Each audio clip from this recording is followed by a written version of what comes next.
G'day guys and welcome back to the channel. Today we're here to talk about some new trade rumours. Got our co-host for the podcast here today, Jack or Jackpot Junkies over on Instagram.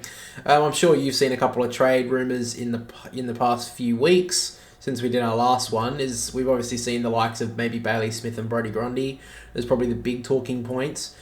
We'll get into them a little bit more in a minute, but have you seen any trade rumours other than them two that you've been keeping your eye on a little bit? Oh, not really. Like you get, I think now with it coming close to the end of the season, you're coming out with some big, more rumours like Tom Barrass for West Coast and some of the other ones, including some of the ones from last year. They're coming back up again. Ratugolea. So we've got a couple here to talk about today. I think about 10 or 11 guys, which we'll quickly go through. We will start with Bailey Smith. Now, obviously, the last few weeks, he did come back last week for the Bulldogs and play a pretty good game against the Bombers. Obviously, before that, though, there was a lot of talk of him potentially moving clubs because he's not getting the midfield time that he probably rightfully deserves as a player of the Bulldogs. And one club that has been interested in him, according to SEN, is the Cats, going down to GMHBA Stadium. Now, I'm going to say, I don't know how Geelong would have all this money to then get Bailey Smith to the club as well, but let's say they do. Do you think, well, one, do you think that Bailey Smith has a chance of leaving, and two, do you think Geelong would be a good fit for him? No to both. No to both. No, I don't think Geelong. I don't think he's going to leave anyway. But Geelong's, I don't think they're best suitors anyway. Yeah. I think Geelong's is more a Bulldogs type of midfield. They've got so much depth in their midfield at the moment. He might get a bit more than what he does at the Dogs, but I don't think he'll be a huge amount. Maybe a wait and see, but at this stage, I don't think he's going anywhere. But I think maybe later on in the season, maybe a few more things will come to light, but at this stage, I think he's staying. Next up, we get to another Bulldogs player, Jordan Sweet, obviously a pretty unused ruckman at the Bulldogs. I think he's only played a handful of games for them. Obviously, Tim English has got that role pretty well sewn up. And a couple of clubs are obviously looking at him. One is West Coast and another one is Port Adelaide. Now, Port Adelaide, I think, would be looking for a different ruckman, which we'll be talking about a little bit later. Do you think he would be a good choice for Port? I think he would. He does have a bit more experience than maybe a Teagle and Sam Hayes, which Port Adelaide have on their list. So I think he's well suited for Port Adelaide if they decide to take the shot with that. Well, he is out of contract at the Bulldogs. He also is a South Australian and currently averages the number one for hit-outs in the VFL, which is 42. So that's very good. I think he's probably a chance to go to Port if they wanted to look at him, because I don't know if he stays on the Bulldogs list, if I'm being honest. West Coast are another one. I think that West Coast could probably look at him as well, and I think that it would be a good pickup because I don't think he'd be very much money, which West Coast desperately need. Someone who's not very much money. It's a ruckman which could go in there, and I think that they need that depth, considering I don't know if Nick Naitanui is going to keep going around very much longer. So I think West Coast are a definite chance to get him as well. But speaking of the Port Adelaide, reason why I don't think Port Adelaide will be looking at him too much is because Brodie Grundy's been in the talks for quite a while. Now, obviously, he's still contracted at Melbourne. He only just got to the Demons from Collingwood last year, and obviously he was on a massive deal at Collingwood, and they're still paying out his contract. Now, of course, they want him to move forward. I don't think he's a forward. No. However, do you think that he will leave at the end of the year? No. I don't think he'll leave because there's too many variables in his contract at the moment to allow him to leave. Yeah, I think also would any club want to pay? Because now they'd have to. I don't think any club would want to obviously pay both contracts off. So that's out of the question. So that means two different clubs would be paying his wages. I don't know what Brodie Grundy is exactly going to do, but obviously Port Adelaide, Kenny Cleveland said during the week that they would be interested in Brodie Grundy. I just don't think that Port can get a defender pay for a defender and Brodie Grundy, because their list is pretty chockers at this stage already.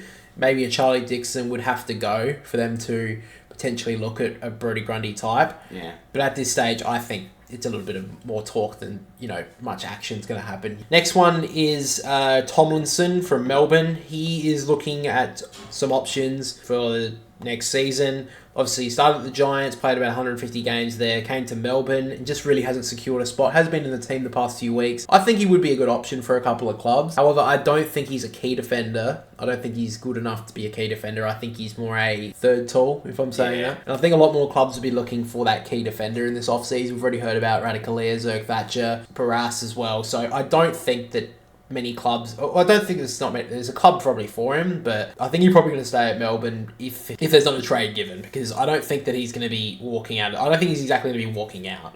I think if there's a right offer for Melbourne, he'll probably go, but yeah, at this stage, I don't think he's exactly walking out the club. No, I think he's also going to be the next in line if one of the defenders has gone down, which is what's been happening. That he's been coming in whoever's went down with injury, so he's always on the emergency list every week. So after that, we get to Tom Clurey, obviously Port Adelaide defender, in the team at the start of the year, then came out of the team, and now he's currently injured and will miss the rest of the season. However, he has mentioned that he's on the lookout for another team for more opportunities. If you're Port, would you be letting him go? Yes, I would. I think he's had a lot of experience in the AFL, and I just think that he just can't get into the team. And I know he's injured, but he just couldn't get into the team when he was fit. So I mean, if the captain Tom Jonas can't get into the team right now, then I don't think Tom Clurey's making that team. No, I think he's worth maybe a late second, early third round pick, probably. Yeah, I think Port would probably give up a third rounder for him. So after that, we get to Zac Fisher. Zac Fisher for Carlton, obviously been very in and out of this Carlton team. Everyone's expected him to come along, but he never really has in his career. A couple of clubs have been looking at him. He was expected to maybe look at West Coast. However, in recent times with West Coast form, he's decided to want to stay in Victoria, which I think is fair enough. Why the hell would you want to go to West Coast at this stage? But Zac Fisher, I think he'd be a pretty decent pickup for a lot of clubs. Just the potential he's ever hit, though, at a club. Like everyone's wanting him to be the midfielder. Yeah, that wingman even. Yeah, with that pace he's always had, but he's always been a lovely field kick as well. So he just been. I think he'd fit probably a top 8 team. Yeah. I mean, maybe because Carlton at the moment are basically nearly in the 8, but I think he'd be a good at like a top 8, a top 4 club as well. I think he'd definitely add an extra string to a team's bow. Yeah. So at this stage, he is looking at a potential move to another Victorian club. After that, we get to Hugo Ralphsmith, currently out of contract, and is seeking a look at other clubs. And last year, he actually looked at a trade maybe to the Giants, and it has been a little bit of talk that he could potentially look at them again. The Giants really can't go for high-profile players because of their salary cap issues. So I think Ralphsmith would probably be an idea as one. I think he's been okay when he's been in the Richmond lineup this year. He's a good runner. I think it'd be a good change. I think it'd be a good pickup for them. We've seen them pick up Toby Bedford in the last year's trade period. It's been pretty good for the Giants this year up forward. So I think especially if they lose a player like a Harry Himmelberg, not so much Ralphsmith is a marker, but he could definitely play a defensive role for the team off halfback. He's playing a bit of that sort of role for Richmond this season, and I think. I may be wrong about this, but the Adam Kingsley role that I think he played at Richmond before he went to the Giants may help maybe get him over the line over there. So yeah, we've seen. I think it's more likely to happen, to be honest. Yeah, we've seen a lot of clubs obviously when they pick up an assistant coach as their head coach, they usually grab a couple of players with them. Yeah. So it wouldn't be too out of the question for Ralphsmith to be moving on to maybe the Giants, and he is actually from Sydney as well. So I think that's definitely a chance. After that, we get to a player that we actually talked about, I think, in the first instalment of these trade period. It was actually last one. James Jordan. Now, he was linked in the past to Essendon and the Gold Coast. However, it is looking like that Sydney Swans are also joining the race for James Jordan. Now, I actually like this idea. I think that Sydney could use a midfielder like him in the team. He's quite a hard-nosed player. I think Sydney do need a couple more midfielders to go through there. As we've seen, maybe like an Isaac Heaney or whatever. He's not really a midfielder. He's probably a forward. So I think that's definitely a chance for Sydney. However, at this stage, I still think Essendon and the Gold Coast would probably be in the front. I probably think that Essendon and the Gold Coast have more. In front. After that, we get to Andrew Gaff. Not so much a talk about where he's going to go, but rather on the fact that he is open to talks about moving to a different club. And I think for every party, this is a good move. West Coast need to clear out a lot of salary cap and their older players. And Andrew Gaff is in both camps. So I think that any club... I think he could definitely add to a club... one of those top 8 teams up there. He is Victorian as well. Yeah. I think it would have been a good time to get rid of him, a couple of years ago? Or when North Melbourne offered him the huge contract. Yeah, when North Melbourne offered him the huge contract. I don't think North would be offering him that much now, being 38 years over at 30. Yeah. Yeah, I think that, especially in the past few weeks, he's not looked good enough at all to he doesn't want to be there. No. So, I mean, get rid of him, get some salary cap space, and then just move on with him, to be fair. Mm. And the last two I wanted to talk about came out this morning, which were Ratugolea and Tom Barrass. Now, this was from Sam Edmund, I believe, on SEN. He mentioned the fact that Sydney have almost locked in getting Tom Barrass. Now, I love to hear that, but it's also like... I think we've heard this. We've heard these sort of things before, so I'm not exactly banking on it. But as a Sydney fan, I would love to see Tom Barrass in the side. There's obviously talk about if even Paddy McCartan will come back again. And I think Tom Barrass, he's 27, great age.